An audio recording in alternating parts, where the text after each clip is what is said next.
మొదటిది సత్ప్రవర్తన శీలం, రెండవది సరైన ఏకాగ్రతే సమాధి, మూడవది సరైన ప్రయత్నం సరైన జ్ఞాపకం. ఇవి ఆర్య సద్వేషాలు, హింస ప్రతిహింస లేని సంకల్పం ప్రజ్ఞ. అవే శీలం, సమాధి, ప్రజ్ఞ.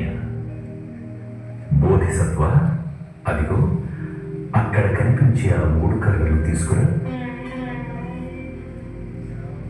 ఆ 3 కర్రలను త్రికోణంలో నిలబెట్టు. ఇప్పుడు ఏదైనా ఒక కర్రను తొలగించు.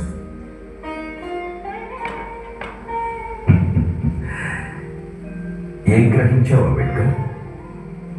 శీలము, సమాధి, ప్రజ్ఞ, ఆ 3 కర్రలు. ఆ 3 కలిస్తేనే నిర్వాణం భగవా. అష్టాంగ మార్గం సారాంశము ఇదే నాయన.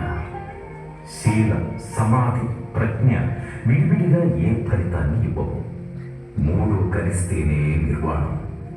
అప్పుడే కోరికలను జయించడం పూర్తవుతుంది. నిర్వాణం తరువాత మరి జీవుడు? నువ్వు ప్రస్తావించేది జీవాత్మ గురించే కదా? అవును భగవాన్. మన పుట్టుక, మన చావు, మన బ్రతుకు, వీటిలో ఎక్కడా ఆత్మకు స్థానం లేదు. ప్రకృతిలోంచి వస్తాము, ప్రకృతిలోనే కలిసిపోతాము. మనిషి నామరూపాలతో వివిధ పనులు చేస్తూ ఉంటాడు, వాటి ఫలాలు అనుభవిస్తూ ఉంటాడు.